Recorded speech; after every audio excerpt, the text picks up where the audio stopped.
Today I want to answer the question, what's it like being a freelance videographer? And now I'm sure if you're on Instagram, if you're on Facebook, you see all different types of work. You see all different types of people in their process and the type of work that they do. Some, are really good at sports. Some are really good at weddings. Some are really good at, business and social content, ads, all this different stuff, right? And there's a tons of opportunity, and the market and the talent is becoming more and more saturated.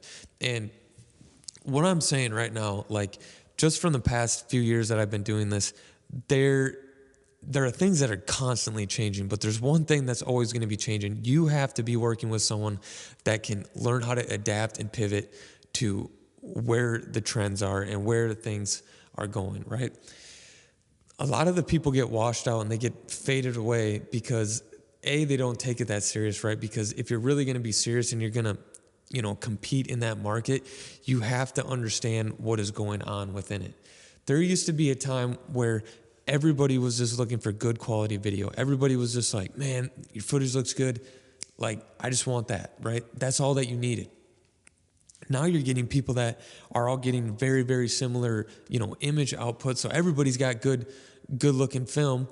Now what's going to separate it? So here's where I'm saying, in today's age, in where we are right now, the pivot is now switching to the story. If you can't tell the story that well, if you can't incorporate the pieces and the components of the story that make it better, you're just another person that takes video. And I've had to tell myself that. I've had to really sit down, take a step back, take 2 steps back, and say, hey, it's not how you used to be. So the road that you thought you started on, you're going to have to take a detour. You're going to have to pivot. You're going to have to take a different direction. And it's hard for some people to understand that. It's hard for some people to think that, well, I'm good with the camera. Like, look at my edits. Look at my, like, this is sharp. This is good. This is like, okay, that's great. But it only is going to get you so far. And it's only going to get you with the people that you're working with right now. If you want to excel and go above and beyond, you're going to have to introduce something that is new. You're going to have to introduce something, and you're going to have to get familiar with things that you aren't familiar with, right? The old's got to go and the new's got to get going, right?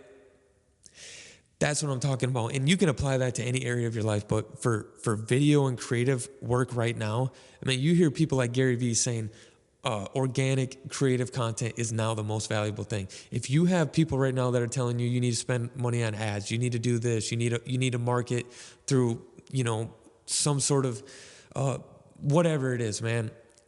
I'm not saying that those things aren't good, but if you really want to, in the long run, build your brand, build your authenticity, build your organicness, it's in the creative.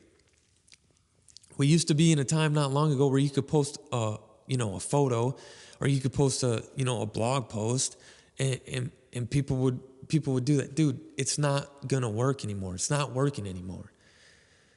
And if you're still trying to do what was working 3 years ago, and you're not taking the time to realize what's working now, then what's gonna be working, and you're definitely not gonna get. Like, you're gonna miss it. And I'm talking to myself too, because these are the things that I think about. Because it's no longer who can do the best videos anymore. It's who can tell the story better, right?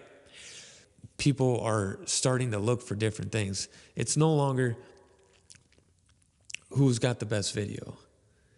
It's who's got the best story within the video. Because you can have mediocre video quality, but with a really good story, and it's just gonna beat the really good looking footage, And what a lot of people suffer with, and myself included, is I thought, if I get the good camera, if I get the good lens, if I get the good mic, if I get all these things, if I get the good lights, that was just a piece of it. That's not the top priority, right?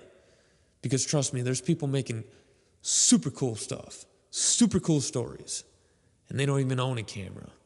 You say, well, how do they do that?